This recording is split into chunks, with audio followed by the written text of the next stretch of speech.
A veces la vida se quiebra, pero Dios puede restaurarlo todo. A todos nos ha pasado momentos que nos rompen por dentro. Pero la palabra nos enseña que en Cristo podemos vivir con gozo aún en medio de la prueba. No porque la vida sea fácil, sino porque Él nos fortalece. En Cristo podemos ser inquebrantables.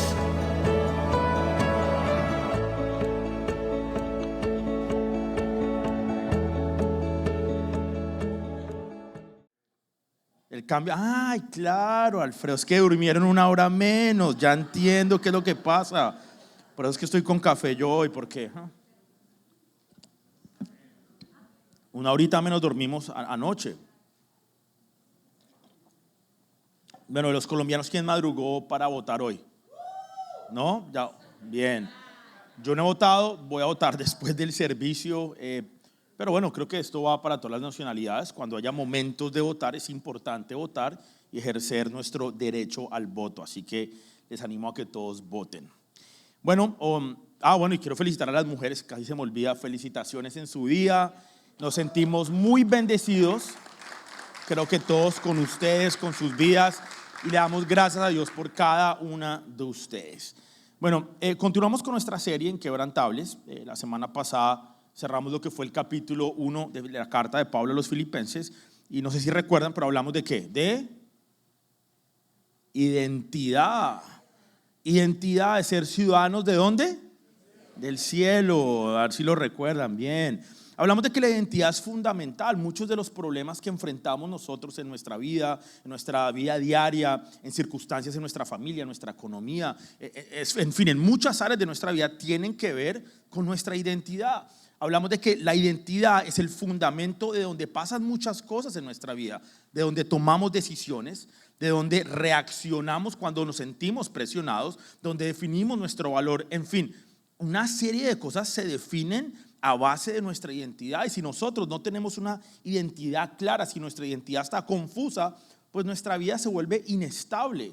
Un elemento fundamental de que podamos ser inquebrantables es que tú y yo estemos claros y entendidos de nuestra identidad en Cristo. Y por eso es que Pablo escribe en esta carta, en el capítulo 1, pone que sobre todo cada uno de nosotros, ustedes tienen que vivir como ciudadanos del cielo, y define cómo es eso de una manera digna, comportándose de una manera digna de la buena noticia acerca de Cristo Jesús. Entonces ahí lo que Pablo está diciendo, ojo, recuerden a qué reino pertenecen ustedes. Entonces la identidad no necesariamente va a resolver todos los problemas, o no significa que vaya a haber ausencia de problemas. Por lo contrario, lo que tener una identidad clara realmente significa es que cuando vengan los problemas, cuando vengan las situaciones, cuando venga la tormenta y cuando vengan ciertas cosas a tu vida, no permitas que esas cosas te definan a ti. Es decir, cuando yo tengo clara mi identidad en Cristo Jesús, van a llegar problemas a mi vida, pero esos problemas no me van a definir a mí. Lo que define quién soy yo y mi identidad es Cristo. Y hablamos de que una persona que tiene su identidad clara y se comporta como un ciudadano del cielo es alguien que tiene un comportamiento digno, lo hablamos. Que la forma en que yo me comporto sea consecuente con mi identidad. Hablamos de que una persona que es un ciudadano del cielo es una persona que está firme y que está unida. No permite que las situaciones o que las cosas que vengan lo desestabilice. Es una persona que trabaja en equipo con otras personas, que entiende la importancia de trabajar en unidad y trabajar juntos como equipo. Y finalmente es una persona que tiene el privilegio y la gran bendición de poder confiar en el Señor. Yo quiero que tú entiendas que Dios es digno de nuestra confianza. Tú puedes depositar toda tu confianza en Dios. Y una persona que tiene una identidad clara es una persona que, a pesar de las circunstancias y de pronto a pesar de lo que pueda estar viviendo, deposita toda su confianza en Dios. Y entonces hoy vamos a entrar a lo que es el capítulo 2 de esta carta a Filipenses. Así que le pido que me acompañen en una oración y vamos a poner este tiempo en manos del Señor. Señor, te damos gracias en esta mañana por tu presencia en este lugar con nosotros, Señor. Te damos gracias, Señor, por este tiempo. Te damos gracias, Señor, por tu iglesia, por este espacio para adorarte a ti, Señor, para darte toda la gloria y honra a ti, Señor, para glorificar y exaltar tu nombre. En este momento ponemos este tiempo en tus manos, Señor, que sea tu palabra hablando a nuestras vidas y confrontándonos, y sobre todo que sea una palabra que dé fruto en abundancia en cada una de nuestras vidas. En el nombre de Jesús, amén y amén. Bueno, el título de la enseñanza de hoy es el gran ejemplo. Tú y yo tenemos la bendición y el privilegio de tener un gran ejemplo para seguir, y ese ejemplo es Cristo Jesús. Y uno de los grandes problemas que nosotros tenemos y que enfrentamos y que nos afecta, ojo, en diferentes áreas de nuestra vida. Ese es un gran problema del que vamos a hablar hoy, que afecta a tu matrimonio, afecta a la relación con tus hijos, afecta a tu familia, afecta a relaciones con personas, con amistades, afecta a tu iglesia, es decir, afecta a muchas cosas este problema del que vamos a hablar hoy. Y muchos de nosotros, aunque no lo creamos, podemos estar teniendo este problema, pero es un problema trabaja como tan por debajito de la mesa, es un tema como ahí escondido, como que no lo notamos, no lo percibimos, e incluso tú puedes llegar a pensar: pastor, yo no tengo ese problema. Entonces hoy vamos a hablar un poquito acerca de esto y vamos a ver si realmente es algo con lo que tú lidias, porque yo creo que ese es un problema con lo que todos lidiamos y nos afecta a todos en diferentes áreas de nuestra vida. Es un problema profundo de nuestro corazón. ¿Y saben de qué vamos a hablar hoy? Del orgullo. El orgullo es algo que muchos de nosotros decimos: yo no soy orgulloso, pastor. Pero vamos a entrar a ver qué dice la palabra de Dios acerca del orgullo para verificar si realmente hay áreas de nuestra vida en donde hay orgullo. Quizá tú puedes hoy estar pensando que no, pero vamos a ver qué dice la palabra de Dios. El orgullo es una actitud del corazón en la que una persona primero se exalta a sí misma. ¿Usted no ha visto personas que empiezan a hablar de sí mismas? Y yo hice esto, y yo tengo aquello, y yo compré esto, y yo fundé esto, y yo tengo una empresa no sé cómo, y yo tengo el mejor carro, y mi casa es la mejor, y yo soy el mejor haciendo esto, y yo. Entonces yo digo: ¿por qué no permites que esas cosas buenas que tú tienes, otros las digan de ti? ¿Por qué tienes que decirlas tú mismo? Entonces son personas que se exaltan a sí mismas, son personas que confían en su propia suficiencia. Yo puedo. Esa de pronto es una que a mí me aplica bastante. Yo soy uno de esos que yo puedo. ¿Hay alguien así, igual a mí? Dice: yo puedo, yo no me dejo. Y muchas veces hay áreas donde digo: yo no puedo. Tengo que rendirme a Dios porque es un área donde está fuera de mi control, donde yo no puedo en mis fuerzas, y tengo que entregársela al Señor. Yo creo que lo hago como ejemplo acá, que en las veces que he tenido mudanzas, a mí no me gusta pedir ayuda. Es un problema, eso es algo malo. Eso es autosuficiencia. Me cuesta pedir ayuda. Entonces, ¿qué hago? Hago la mudanza yo solo, por partes, y cojo y arrastro el sofá así hasta la entrada de la casa, y cuando llega a la puerta cojo y lo giro así y le empiezo a llevar a vueltas, lo monto yo solo al camión. ¿Por qué? Por autosuficiencia. Ya sé que algunos se están riendo y se están codeando porque me pueden entender. Hay personas que les cuesta pedir ayuda, y eso puede ser señales de orgullo en nuestras vidas. Son personas que dejan de depender de Dios. Empezamos a depender de nuestro trabajo, dependemos de nuestra economía, dependemos de nuestra fuerza, de lo que yo puedo hacer. Personas que dependen de otras personas y no necesariamente dependen de Dios. Entonces, la independencia de Dios puede ser una señal de... Entonces, poner el yo en el centro en lugar de poner a Dios en el centro es orgullo. Entonces, el orgullo es una autoexaltación que desplaza a Dios y empieza a despreciar a otras personas, porque ahí es donde empieza como este proceso. En el momento que me exalto yo, que tengo orgullo, que pongo al yo primero, que no quiero saber nada de Dios, no quiero saber nada de las personas, empiezo no solamente a despreciar a Dios, pero a despreciar a los demás, a verlos como menos. La mayoría de personas que tienen orgullo en su corazón ven a las otras personas alrededor suyo como menos. Ellos creen que son mejores, que son más. Yo lo puedo hacer mejor, yo soy mejor persona, y empiezan a por debajear a las otras personas. El orgullo es cuando el corazón se coloca en el lugar que solo le pertenece a Dios. Hay áreas de tu vida, es más, toda nuestra vida le pertenece a Dios. Y muchos de nosotros hay áreas que no le queremos entregar a Dios. Y yo quiero que sepas que todas las áreas de tu vida, todas, tu corazón, tu mente, tus pensamientos, tu economía, tu salud, tu familia, tu esposo, tu esposa, tus hijos, todo le pertenece a Dios. Tu tiempo le pertenece a Dios. Entonces, cuando tú pones a Dios de segundas, significa que quizá pueda haber algo de orgullo en tu corazón y en tu mente. Entonces tienes que preguntarte, ¿realmente hay orgullo en mi vida? ¿Estoy siendo una persona orgullosa? Entonces el orgullo es cuando le robo el lugar que le corresponde a Dios. El orgullo siempre quiere subir. El orgullo siempre quiere ser reconocido. ¿Sabes que hay personas que buscan reconocimiento? Las motivaciones por las cuales hacemos las cosas pueden ser una señal de orgullo. Si tú estás haciendo obras que aparentemente lucen buenas, cosas que en el papel son buenas, pero lo estás haciendo con la motivación de ser reconocido, quizá es una señal de que hay orgullo. Entonces el orgullo, por eso es que es como tricky, es difícil de identificar, porque yo, ¿cómo puedo decirle yo a alguien que está haciendo algo muy bueno y que entre el ojo humano luce como bueno, que eso es orgulloso?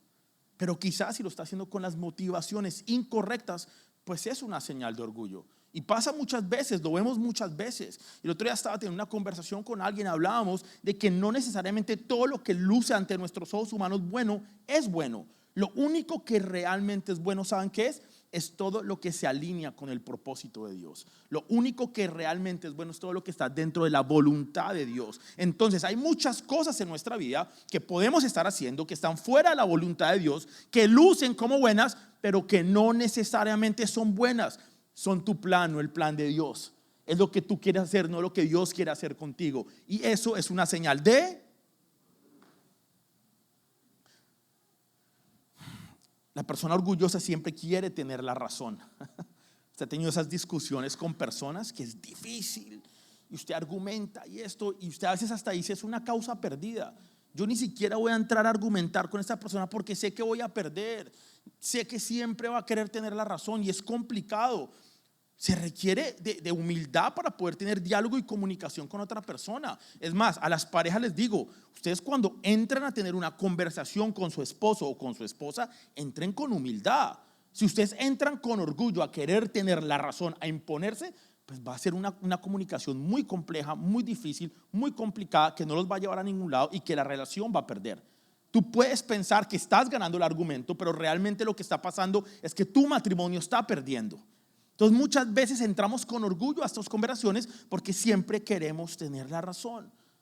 La persona orgullosa es la que siempre quiere estar en el centro, siempre quiere tener el centro de atención sobre ellos. No permite que otras personas tengan atención y quieren toda la atención sobre ellos. Pero entonces hoy vamos a ver qué dice la palabra de Dios y vamos a encontrar algo completamente opuesto a lo que acabamos de describir. Ahorita estamos hablando de personas que quieren subir, ser reconocidas, siempre quieren tener razón, siempre quieren estar en el centro, pero la palabra de Dios describe algo completamente diferente. Encontramos el ejemplo de Jesucristo, el gran ejemplo. Y muchos de nosotros no queremos seguir ese ejemplo. Queremos continuar viviendo a nuestra manera con de pronto ejemplos que hemos visto quizá de nuestros padres, quizá de nuestros abuelos, de familiares, ejemplos que hemos visto en otros lados. Quizá queremos hacer lo que es cómodo para nosotros y no necesariamente queremos seguir el gran ejemplo de Jesucristo. Pero tú y yo como ciudadanos del cielo, como lo vimos la semana pasada, como hijos e hijas de Dios tenemos que seguir el ejemplo de Jesucristo, que es el único que verdaderamente tenía derecho a toda gloria, a todo honor, toda autoridad, y aún así él no se aferró a su posición. En lugar de subir, él descendió. En lugar de exigir, él sirvió. Y en lugar de imponerse, él se humilló. Y ese es el ejemplo que tú y yo tenemos. Entonces el apóstol Pablo escribe esta carta a la iglesia en Filipos y nos dice algo que a mí me voló la mente, algo extraordinario. Y él dice, tengan la misma actitud que tuvo Cristo Jesús. Tengan la misma actitud que tuvo Cristo Jesús. Y si vamos a resumir la enseñanza de hoy y la vamos a poner en una frase, esa es la frase de hoy. Tengan la misma actitud que tuvo Cristo Jesús. Entonces la pregunta que creo que todos nos tenemos que hacer en esta mañana es, ¿qué actitud tengo yo? ¿Qué actitud estás teniendo? ¿Con qué actitud te levantaste esta mañana? Ayer cuando estabas teniendo de pronto esa discusión en tu casa, en tu cuarto con tu esposo o tu esposa, ¿qué actitud estabas teniendo? Cuando tu hijo o tu hija se comportó mal y tuviste que entrar a corregirlo, ¿qué actitud tuviste cuando hiciste eso? Cuando se llegó el final del mes y viste la cuenta de banco y te diste cuenta que no iba a alcanzar para pagar todos los biles, que estabas un poquito corto, ¿qué actitud tuviste? Es que esta pregunta nos la tenemos que plantear no cuando todo está bien, no cuando todo está perfecto en mi vida, sino cuando llega y la vida se pone complicada, cuando hay retos en mi vida. Ahí es donde tenemos que preguntar, ¿qué actitud estoy teniendo yo? Muchos de nosotros tenemos buena actitud y nuestra actitud está basada en las circunstancias. Si todo está bien, tengo buena actitud. Y si todo está mal, ¿qué actitud estoy teniendo yo? ¿Saben que la mayoría de nosotros no tenemos buena actitud cuando la vida se pone complicada y nos reta y se pone difícil? Es que es difícil. Si fuera fácil, creo que sería algo que todos estuviéramos haciendo. Pero por eso Pablo tiene que escribirle esta carta a esta iglesia en Filipo y decirle, ojo, tengan cuidado con su actitud. Tengan cuidado con el orgullo. Ustedes están llamados a tener la misma actitud que tuvo Cristo Jesús. Entonces ahora la pregunta es, ¿cuál fue la actitud de Cristo Jesús? Humilde. Diga conmigo, humilde. Si usted de pronto a lo largo de esta enseñanza, quizá cuando vaya al grupo de vida, porque vamos a hablar de este mismo tema en los grupos de vida, quizás si en su devocional o si usted quiere profundizar, estamos en el capítulo 2, vamos a estar en el versículo 1 al 11, si no estoy mal vamos a estar hoy. Si usted profundiza y usted llega a darse cuenta que de pronto hay algo de orgullo en su corazón, ¿sabe cuál es el antídoto contra el orgullo? Se sabe que cuando usted lo pica una culebra o lo pica una araña o algo, hay un antídoto, ¿no? Que tiene que desarrollar para que usted pues no se muera y no se muera envenenado. ¿Alguien alguna vez aquí se ha envenenado? ¿Nadie? A mí una vez me picó una araña, un escorpión. ¿Te tuvieron que inyectar algo? ¿No? Bueno, a mí una vez me picó una araña acá en la Florida, creo que les he contado la historia.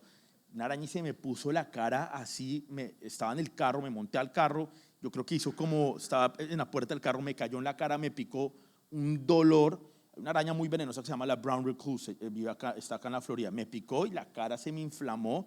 Tuve que pasar todo el día en el hospital con suero, en fin. Cuando a ti algo, tú no percibes algo en tu vida que no está correcto, que no está bien, el antídoto para el orgullo, ¿saben cuál es? Diga conmigo, la humildad. Es que nos cuesta tanto ser humildes. Es difícil ser humildes. Y de pronto también manejamos un concepto equivocado o una definición incorrecta de lo que es la humildad y entonces podemos llegar a pensar que somos humildes cuando no somos humildes. La humildad de Cristo como modelo para nuestras vidas, como modelo para la forma en que tú te manejas en tu matrimonio, en tu familia, en tu iglesia, en tu trabajo y como unidad para la iglesia, porque este tema, el tema central de esta porción de la palabra que vamos a leer hoy tiene que ver con humildad, con seguir el ejemplo de Cristo Jesús. Como consecuencia de eso va a haber bendición para tu vida, serás exaltado, pero también habrá unidad en tu iglesia. Si nosotros como congregación, como iglesia universal, pero Misión Vida específicamente, queremos poder tener un impacto realmente allá afuera, queremos que más personas conozcan de Dios, queremos que más matrimonios se restauren, que más jóvenes lleguen a los pies de Jesús, que más niños conozcan la verdad, el camino, la verdad y la vida que es Jesús. Entonces tenemos que estar unidos, tenemos que ser humildes. Jamás funcionará la iglesia con orgullo, tenemos que ser humildes. Y entonces cuando vemos la vida de Jesús descubrimos y vemos una vida marcada por la humildad, porque esa es la palabra que usé, marcada. Quizá hay momentos donde podemos ser humildes, pero yo quiero tener una vida que sea marcada por la humildad. Que quede claro que Esteban Segura es una persona humilde, que no haya punto para especular, para será que sí, será que no. No, que mi vida sea marcada por la humildad. Ese es el reto que tú y yo tenemos. ¿Será que era humilde o no? No, que no haya duda de que cada uno de nosotros somos personas humildes y que caminamos en humildad. Eso significa ser marcado, que mi vida sea marcada por la forma en que vivo. ¿Y cómo vivo? Con humildad. Mira, la humildad te va a evitar tantos problemas para todos los matrimonios. Les digo hoy acá, ¿saben qué es lo que les va a evitar a ustedes tantos dolores de cabeza, tantas peleas y tantas situaciones? La humildad. ¿Saben la mayoría de peleas por qué son o se originan? Quizás se originan porque no lavó los platos o porque, qué sé yo, dejó la cortina así abierta de la ducha o no sé, o dejó la crema de dientes. ¿A quién coge y espicha la crema de dientes así? A otros les gusta irla enrollando así organizadito, ¿cierto? Se ríen, pero la mayoría de peleas matrimoniales empiezan por ese tipo de bobadas. Quizá hay unas peleas por cosas más importantes, más grandes, pero a final de cuentas el origen de toda pelea, ¿sabe cuál es? El orgullo. El quererme imponer, el querer tener la razón, el no permitir que la relación gane, sino que yo gane. Gran parte de los conflictos que tenemos, no solamente de pareja, pero con hermanos acá en la iglesia, con familiares, con compañeros de trabajo, se llama orgullo. Entonces, el orgullo te va a evitar tantos conflictos, tantos problemas, tantas situaciones. Entonces, cuando vemos la vida de Jesús, vemos una vida marcada por la humildad. Y por eso entonces Pablo escribe esta carta. entendiendo que uno de los mayores desafíos que nosotros tenemos como congregación y como individuos es el orgullo. El orgullo daña iglesias, daña familias, daña matrimonios. El orgullo divide, compite, busca reconocimiento y pone al yo en el centro. Y por eso hoy vamos a leer acerca del ejemplo más grande de humildad que hemos visto, y vamos a estar en Filipenses capítulo 2, versículo 1 al 11. Así dice la palabra de Dios. ¿Hay algún estímulo en pertenecer a Cristo? ¿Existe algún consuelo en su amor? ¿Tenemos en conjunto alguna comunión en el Espíritu? ¿Tienen ustedes un corazón tierno y compasivo? Entonces háganme verdaderamente feliz poniéndose de acuerdo de todo corazón entre ustedes, amándose unos a otros, trabajando juntos con un mismo pensamiento y un mismo propósito. No sean egoístas, no traten de impresionar a nadie, sean humildes, es decir, considerando a los demás como mejores que ustedes. Qué difícil es eso, ¿no? ¿Cuántos de nosotros realmente logramos considerar a los demás como mejores que nosotros? No se ocupen solo de sus propios intereses, sino que también procuren interesarse en los demás. Tengan la misma actitud que tuvo Cristo Jesús. Aunque era Dios, no consideró que al ser igual a Dios fuera algo a lo cual aferrarse. En cambio, renunció a sus privilegios divinos, adoptó la humilde posición de un esclavo y nació como un ser humano. Cuando apareció en forma de hombre, se humilló a sí mismo en obediencia a Dios y murió en la cruz como morían los criminales. Por lo tanto, Dios lo elevó al lugar de máximo honor y le dio el nombre que está por encima de todos los demás nombres, para que ante el nombre de Jesús se doble toda rodilla en el cielo y en la tierra y debajo de la tierra, y toda lengua declare que Jesucristo es Señor, para la gloria de Dios Padre. Una de las cosas que Pablo quería hacer era que vieran que la raíz de muchos de los problemas del egoísmo, de las peleas, en fin, de tantas cosas que podemos tener en nuestra vida y en la iglesia es el egoísmo. La causa del egoísmo, como consecuencia, ¿saben qué es el origen del egoísmo? El orgullo. Cuando hay orgullo, pues somos personas egoístas. Entonces muchos podemos estar luchando con esto sin saberlo, pero gracias a Dios tenemos el mejor ejemplo, lo tenemos en la palabra, y es el ejemplo de Cristo Jesús. Y entonces vamos a estudiar hoy 4 características de una mente que es verdaderamente humilde. Entonces la primera es que la persona que es humilde, la persona que realmente no es orgullosa, es una persona que piensa en otros y no en sí mismo. Es una persona que piensa en los demás y no en sí mismo. ¿Saben que el ser humano por lo general tiene la tendencia a pensar en sí mismo? Por eso es que hay tantos conflictos entre las personas. Porque yo pienso en mí, pienso en mis intereses, pienso en lo que a mí me conviene, y en base a eso, a esa conveniencia, a eso, pues actúo, ¿no? Si a mí me conviene, lo hago. Si a mí me sirve, lo hago. Si es cómodo para mí, lo hago. ¿Por qué? Porque tenemos una tendencia al egoísmo. Es más, si usted coge 2 niños chiquitos, bebés de 1 año, y los pone, usted ya puede percibir algo de egoísmo. Es algo natural del ser humano. A mí me da risa, no es sino que usted coja a un niño, el niño está jugando con un juguete y el otro niño coge el juguete y ese niño se para y va a quitarle el otro juguete. ¿Por qué? Por pura envidia. No quiere que toque el juguete del otro niño. Entonces es algo que de una u otra manera es una lucha que está ahí. Es parte de nosotros. Tenemos una tendencia muy grande a pensar en nosotros mismos y a no pensar en los demás. Pero es que el versículo 4 del 6, lo quiero volver a leer, dice así: no se ocupen solo de ¿qué? No se ocupen solo de sus intereses. Ahora, esta palabra es importante: procuren. ¿Procuren qué? Tengan la misma actitud que tuvo Cristo Jesús. Aunque era Dios, no consideró que el ser igual a Dios fuera algo a lo cual aferrarse. Algo importante que está diciendo acá el texto que tenemos que hacer es que, ojo, y quiero ser claro en esto. No significa que ahora mis intereses no son importantes. No significa que mi vida no es importante. Y por eso es que el texto está claramente diciendo: no se ocupen solamente de sus propios intereses. En otras palabras, lo que está diciendo es importante ocuparse de sus intereses. Es importante ocuparse de ustedes mismos. Pero no solamente pueden preocuparse por eso. Uno se puede preocupar por varias cosas. El problema es ese, es que a veces nos preocupamos solamente por una cosa. Y yo quiero que tú sepas que nosotros tenemos la capacidad por Dios para podernos preocupar por muchas cosas. Entonces, dentro de todas las preocupaciones nuestras, nuestros intereses, pero también los intereses de las otras personas. ¿Tú alguna vez te has preguntado si hermanos tuyos cómo la están pasando? ¿Te has preguntado si están bien? ¿Qué les está pasando? ¿Te has puesto a orar por hermanos tuyos así un día de la nada, un martes en la mañana?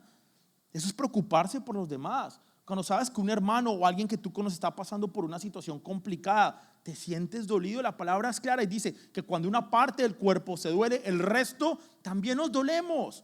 Tu problema lo siento como el mío, tu dolor lo siento como el mío, tu situación la siento como mía. Y eso significa preocuparme no solamente por mis intereses, pero por los intereses de las demás personas. Y eso es algo que tenemos que estar haciendo. Aquí lo que está Pablo corrigiendo es una actitud egoísta y centrada solamente en nosotros. Y cuando hablamos de intereses se está refiriendo a preocupaciones personales, beneficios propios, metas y sueños individuales y necesidades muy específicas a la vida nuestra. Muchos de nosotros solamente nos preocupamos por eso.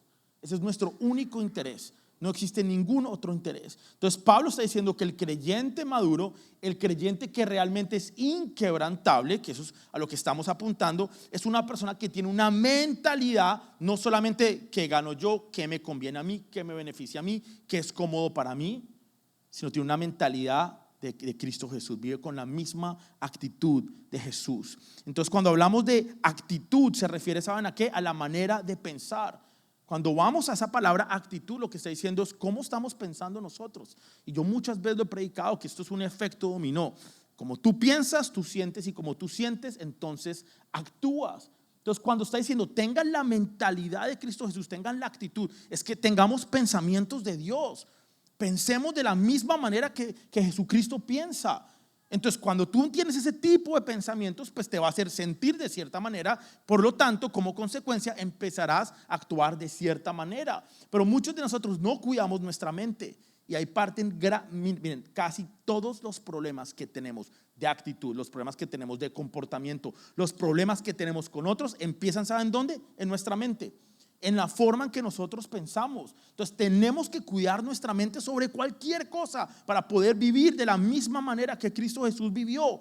Y eso empieza en nuestra mente.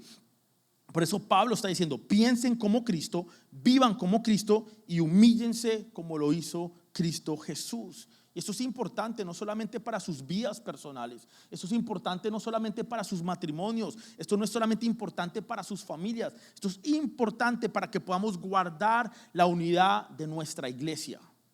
Si nosotros no tenemos humildad y si nosotros no estamos pensando en los demás, va a ser muy complicado que podamos ser iglesia.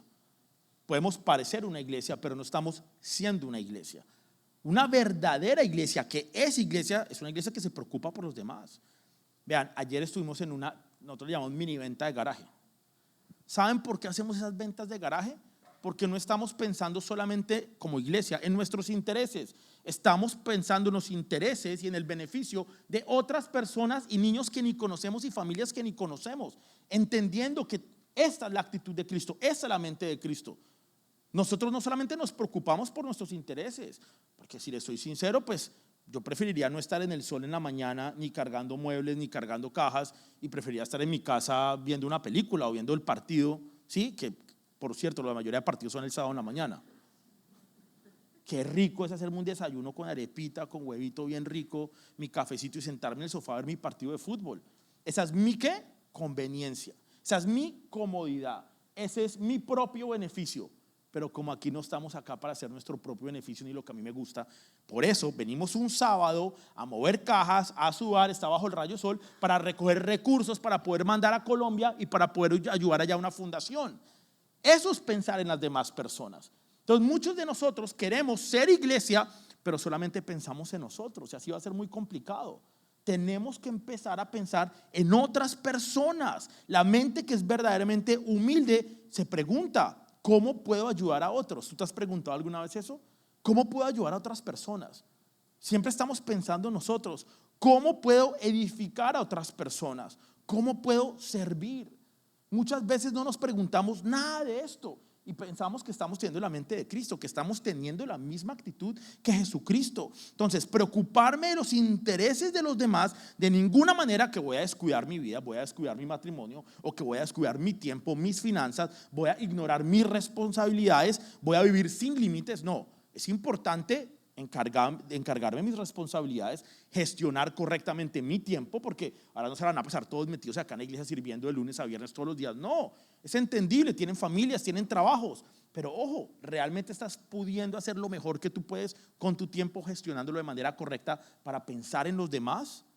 No significa que te descuides tú mismo, pero significa que dentro de eso pues hay un espacio para pensar en los demás. Significa vivir no simplemente centrado en mí mismo. Y por eso tenemos el gran ejemplo de Jesús. La palabra dice que Él tenía toda autoridad, toda gloria, toda majestad. Y sin embargo, Él no se aferró a sus privilegios. Eso es lo que dice la palabra ahí. Entonces, y el mundo funciona al contrario. El mundo siempre protege su posición. Todo el mundo siempre está aquí protegiendo su posición, protegiendo sus derechos, sus privilegios, poniendo sus intereses primero. Es que yo merezco, es que es injusto. ¿Saben cuántas veces yo la he oído en consejerías matrimoniales? Es que no es justo, es que yo me merezco, es que pastor, usted no entiende la situación. Y eso, ¿saben qué es? Orgullo. Estamos llenos de orgullo. La humildad comienza cuando dejamos de vivir centrados en nosotros mismos. Si tú llevas una vida centrada solamente y únicamente en ti mismo, quiero que sepas que de pronto hay algo de orgullo en tu corazón. Entonces, la mente humilde no pregunta ¿qué gano yo?, sino ¿cómo puedo bendecir a otros? Entonces, como iglesia tenemos que adoptar esa mentalidad. La única mentalidad que realmente va a funcionar para nosotros como iglesia es tener la mente de Cristo. Entonces, no solamente tenemos que interesarnos por los demás, pero también estamos llamados a servir a los demás, y ese es nuestro segundo punto. El que tiene la mente de Cristo es una persona que sirve a otros. Entonces pregúntate, ¿estoy sirviendo a otros? Creo que esa es otra buena pregunta para analizar si hay orgullo o no de pronto en tu corazón. Si tú no estás sirviendo a nadie, pues quizá hay algo de orgullo en tu corazón y ni lo sabes, ni tienes ni idea que hay orgullo en tu corazón. Vean, Filipenses, el versículo 7, el capítulo 2 del versículo 7 dice: en cambio, renunció a sus privilegios divinos, que es Jesús, adoptó la humilde posición de un esclavo y nació como un ser humano. Cuando apareció en forma de hombre, renunció a sus privilegios. Eso es lo que está diciendo el texto. Cuando vamos a la Reina Valera, a otra versión dice: se despojó a sí mismo tomando forma de siervo. Y esa palabra despojó y renunció, cuando vamos al original, significa lo siguiente: vaciarse. Es que muchos de nosotros queremos estar llenos, todo para mí, lleno para mí. ¿Y cuándo te estás vaciando? ¿Cuándo estás dándole un poquito más a los demás? ¿Sabes que para que Dios te dé más tienes que soltar? Muchos de nosotros queremos es retener y retener y retener y estar llenos, llenos, llenos. Y lo que la palabra de Dios nos llama a hacer es vaciarnos. ¿Tú quieres que Dios te dé más? Pues tienes que vaciarte. ¿Qué espacio le estás dejando a Dios para que te dé más? Y no quiero entrar acá con el evangelio de la prosperidad, porque ustedes saben, los que me conocen saben que yo no hablo de eso. Saben que esta iglesia no cree en eso. Pero sí quiero decirles que si tú quieres ver bendición de parte de Dios, tienes que dar. Es que es una realidad, es un principio bíblico. Tenemos que darnos. Y cuando digo dar, no hablo solamente de la parte económica. Dar de tu tiempo, dar de servir a otras personas.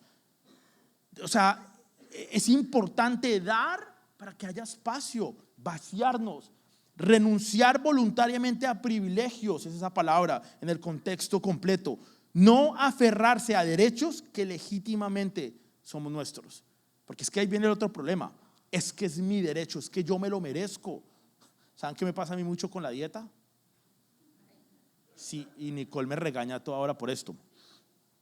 Si yo me porté bien entre semana, pues comí ensaladita, comí pollito, ¿saben qué es lo que pienso y lo que siento yo el fin de semana? Es que me lo merezco.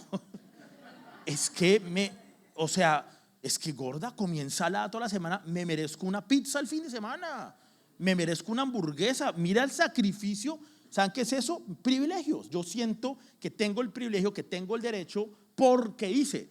¿Saben cuántos? Y eso es orgullo. Como sirvo, siento que tengo el derecho de y el privilegio de. Orgullo. Por eso digo, las motivaciones por las cuales hacemos cosas son importantes. Por eso es importante entender y dejar esto muy claro. Cristo no dejó de ser Dios, y eso quiero que quede muy claro, porque muchas personas pueden coger este contexto, este versículo, y sacarlo de contexto de que Él entregó su derecho, pero cuando Jesús estaba acá era 100% Dios y era 100% hombre. Él nunca y en ningún momento dejó de ser Dios. Él era Dios, y creo que eso es lo más bonito de todo, que a pesar de ser Dios y de que nunca perdió su naturaleza divina como Dios, renunció a los privilegios divinos que él tenía. Y creo que eso es lo lindo de leer la historia de Jesús.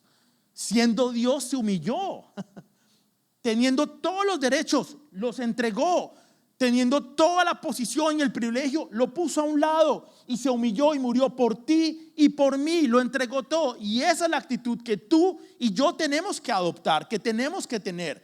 Entonces yo no entiendo, Jesús siendo Dios se humilló, y nosotros siendo nadie ni nada nos quedamos orgullosos. Es que piensen lo absurdo de la situación. Entonces decidió Jesús voluntariamente no aferrarse a su gloria, no reclamar su posición y no usar su poder para evitar la cruz, su propósito. Es que es algo tan lindo de verdad cuando uno realmente lo piensa y lo analiza e internaliza esta verdad. En lugar de todo esto, ¿saben qué hizo Jesús? Adoptó la humilde posición ¿de qué? De un esclavo, y nació como un ser humano. Siendo Dios, siendo todo, adoptó la humilde posición de un esclavo. La humildad de Cristo no fue debilidad, quiero que sepan eso. Ser humilde no es debilidad. Él fue una decisión voluntaria de Jesús que lo hizo por amor. Muchos de nosotros podemos ver eso como debilidad. Es que a él lo crucificaron, es que lo latigaron. No, él voluntariamente se humilló y permitió que sucediera, entendiendo que su camino y su propósito y que la voluntad del Padre era la cruz. Fue voluntario. Entonces muchos de nosotros tenemos que tomar y empezar a tomar decisiones voluntarias de humillarnos. Entonces nosotros, siendo pecadores, ¿cómo es posible que sigamos dominados por el orgullo? Cristo cambió su posición, siendo el rey del universo, y tomó un lugar de siervo. El siervo es una persona que viene para servir. Si tú notas y lees los evangelios, y cuando los lees con detenimiento, nosotros hicimos un estudio, ¿recuerdan? Del evangelio de Marcos, ¿sí lo recuerdan?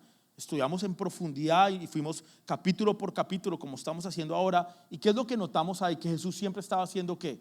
Sirviendo. Él nunca estaba exigiendo, él nunca estaba pidiendo que le sirvieran a él. Él consistentemente estaba sirviendo a otras personas, y ese es el ejemplo que nosotros tenemos que tener. El Hijo del Hombre no vino para ser servido, sino vino para servir y dar su vida en rescate por muchos. Por eso es que la humildad verdadera siempre se expresa en servicio. La verdadera humildad siempre va a tener como expresión el servicio. Entonces tú puedes decir que eres muy humilde, pero si no estás sirviendo, no hay expresión de esa humildad. Si el ejemplo es Jesucristo, si Él se humilló, y es el ejemplo que estamos tomando, y Él vino a servir, y si tú no estás sirviendo, entonces pues seguramente no estás siendo humilde. Tienes que preguntarte cuando hagas, ¿cuál es la expresión? ¿Qué es lo que hay en mi corazón?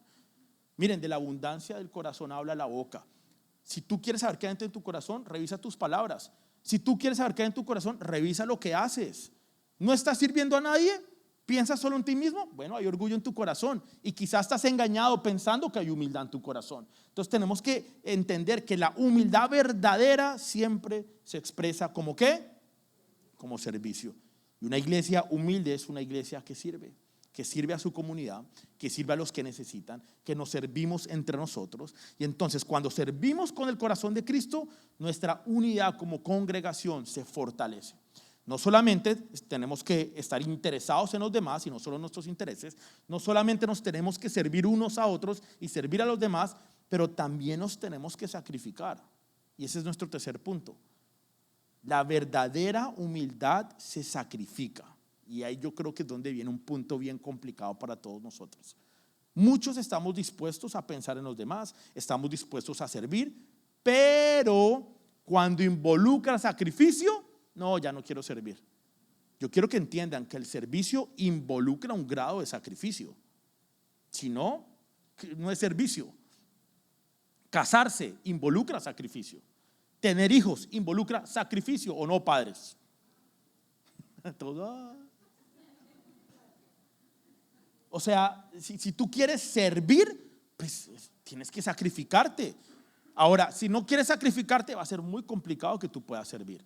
Y yo siempre pongo el ejemplo de saben que yo le doy muchas gracias a Dios por los servidores que hay acá en Misión Vida y todos los voluntarios, porque genuinamente sirven de corazón. Tenemos una iglesia que realmente tiene personas que sirven con amor, sirven con pasión, sirven con entendimiento y sirven con pasión acá. Nuestro grupo alabanza, nuestros servidores, nuestros maestros y maestras de Misión Kids, las personas de venta de garaje, producción, en fin, no quiero que se me escape nadie, pero son personas que sirven con amor y con pasión, con dedicación, con sacrificio. ¿Usted cree que servir no involucra un sacrificio?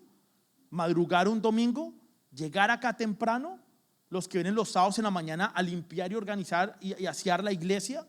¿Usted no cree que el servicio involucra sacrificio? Y creo que la razón por la cual de pronto muchas personas no quieren servir o empiezan a servir y dejan de servir es porque no les empieza a gustar mucho el sacrificio. Yo quiero que sepas que el sacrificio es un elemento de la humildad y un elemento del servicio. Vean lo que dice el versículo 8, dice: se humilló a sí mismo en obediencia a Dios y murió en la cruz. ¿Como morían quiénes? Los criminales. Hay muchas personas que están dispuestas a servir, pero en el momento que toca morir a algo, ya no quiero servir, ya no quiero ser humilde, es mejor pensar en mí. Si hay algún costo, entonces perdemos el interés. La muerte de Jesús, yo quiero dejar esto muy en claro, la muerte de Jesús no fue la de un mártir, porque hay muchas personas que lo martirizan, lo ven como un mártir. Jesús no fue ningún mártir. Jesús tuvo la muerte de un Salvador que entregó su vida. Él no le quitaron su vida, Él entregó su vida, y eso es muy diferente. Eso es servicio, eso es sacrificio. Si a Jesús le hubieran quitado la vida, pues no hubiera sido un sacrificio. El verdadero sacrificio es voluntario. Jesús no tenía que morir en la cruz si Él no quería, pero Él voluntariamente entregó su vida por ti y por mí de forma voluntaria. Él no murió como mártir, Él murió como un salvador por ti y por mí, y eso es un sacrificio. Es que cuando a ti te obligan a hacer algo, realmente no sé si sea un sacrificio. Cuando no te cuesta, no es un sacrificio. Y yo creo que este ejemplo lo puse hace un tiempo atrás. ¿A cuánto les gusta cocinar? Pero que lo disfrutan. O sea, qué delicia cocinar, me desestresa. Levanten la mano. Voy a orar por ustedes a la salida, los que necesiten. Mentiras. Qué rico que les guste cocinar. A mí no me gusta. Hay personas que aman cocinar, pero lo disfrutan. Piden de cumpleaños un sartén. O sea, ¿quién ha pedido de cumpleaños un sartén? Porque por eso sí voy a orar. Y quiero la máquina y la que bate y la cosa para hacer el postre.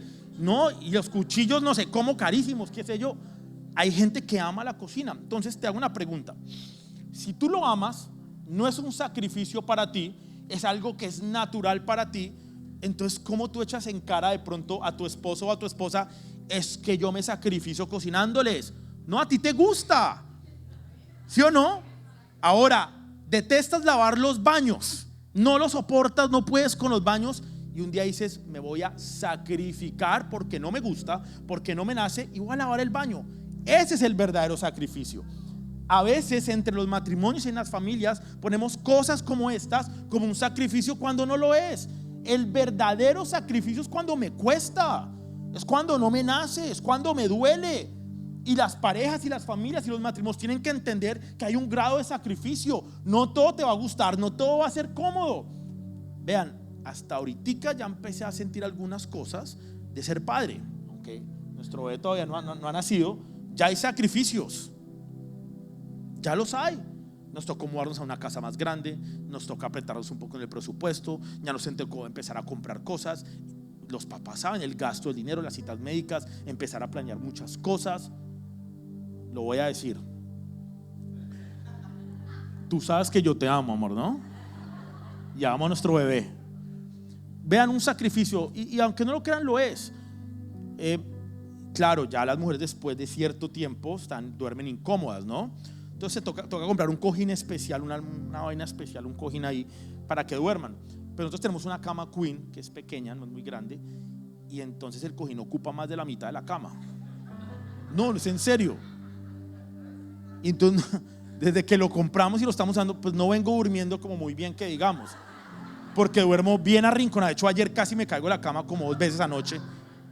No, y entonces pensaba, wow, no, suena chistoso, pero ya empezaron pequeñitos sacrificios por mi bebé, pero es una realidad. Entonces yo digo, eso me levanté esta mañana pensando, de verdad, dormí bien incómodo, me desperté toda la noche y pensé, si esto es así que no ha nacido, ¿cómo será cuando nazca mi bebé?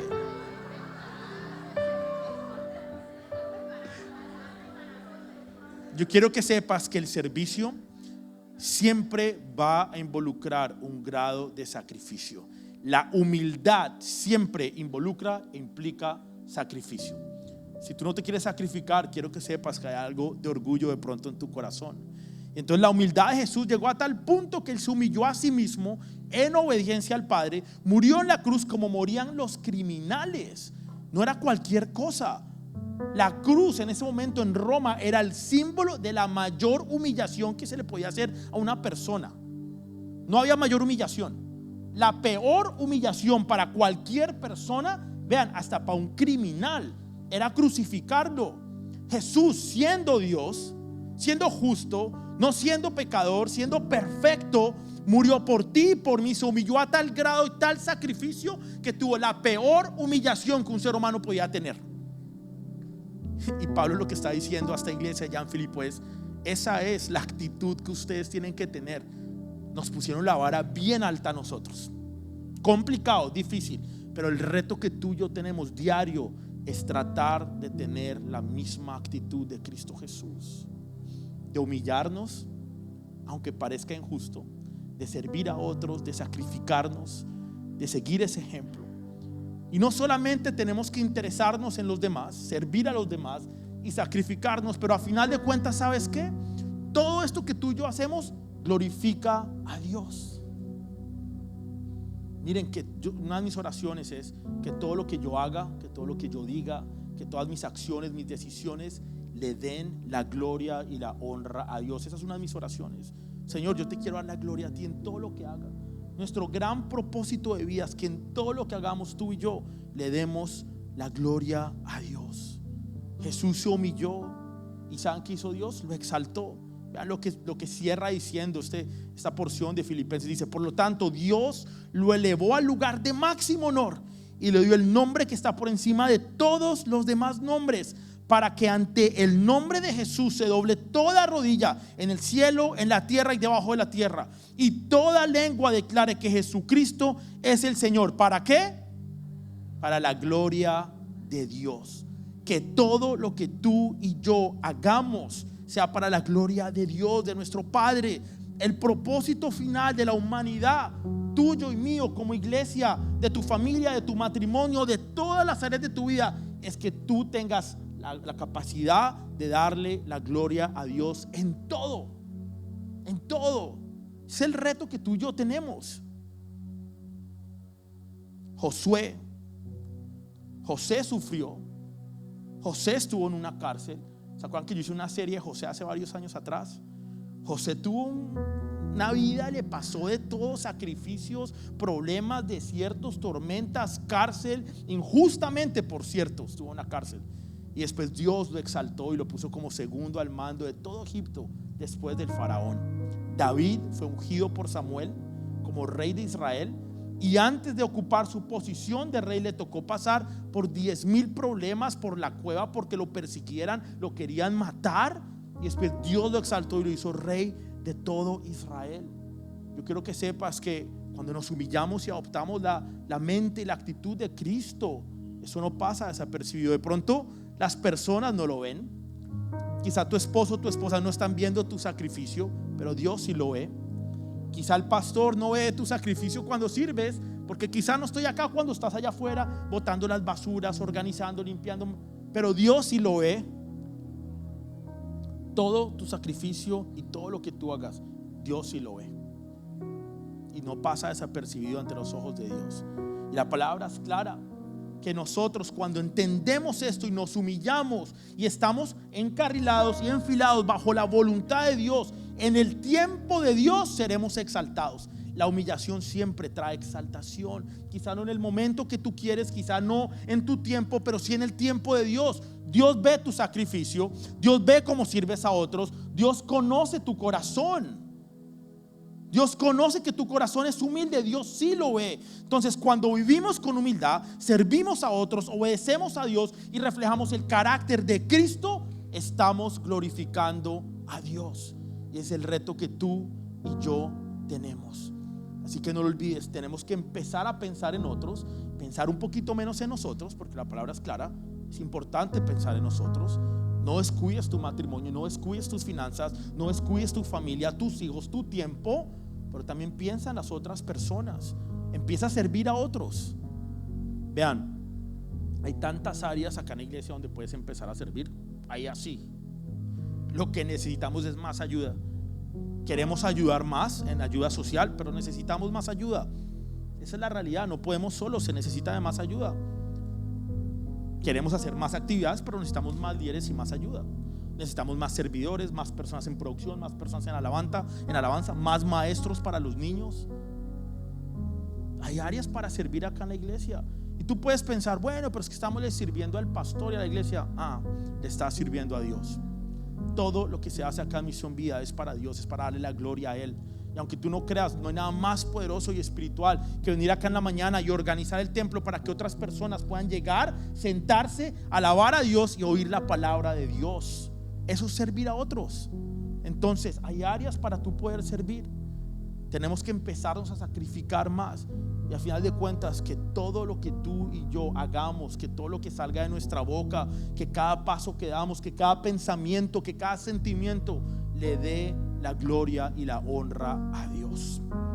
Que ahora sí nos ponemos de pie, familia.